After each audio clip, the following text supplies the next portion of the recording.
Europe 1, 6h39.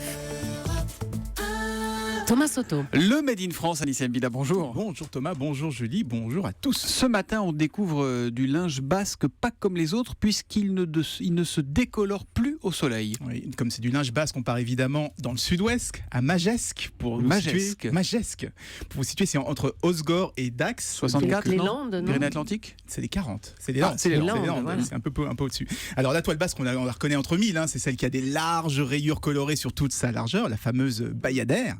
Elle est très tendance en ce moment pour les nappes, les chiffons, les serviettes. Et comme elle est très résistante, on la décline aussi maintenant dans des sacs et dans des transats.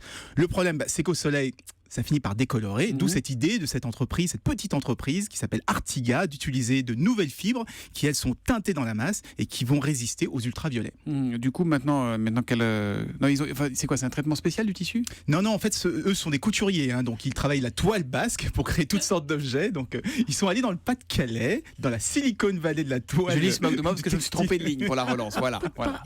Vous avez sauté un paragraphe. J'ai sauté un non paragraphe, voilà. Mais non.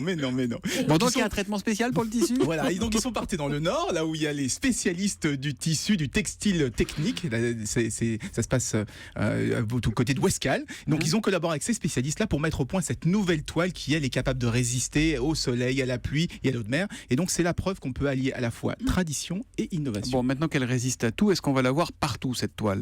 Alors justement, ça a commencé. On a parlé des sacs et des transats, mais il y a aussi des chaises pliantes, des coussins d'extérieur, des pochettes pour ordinateur, des espadrilles, un objet typique évidemment du sud-ouest. Et comme c'est la mode, il faut s'attendre à avoir ces rayures basques un peu partout. Donc, petite question subsidiaire, est-ce que vous savez pourquoi il y a 7 rayures sur les toiles basques? Parce que 8, ça rentrait pas? Non, parce que c'est les 7, c'est pour symboliser 7 jours de la les semaine.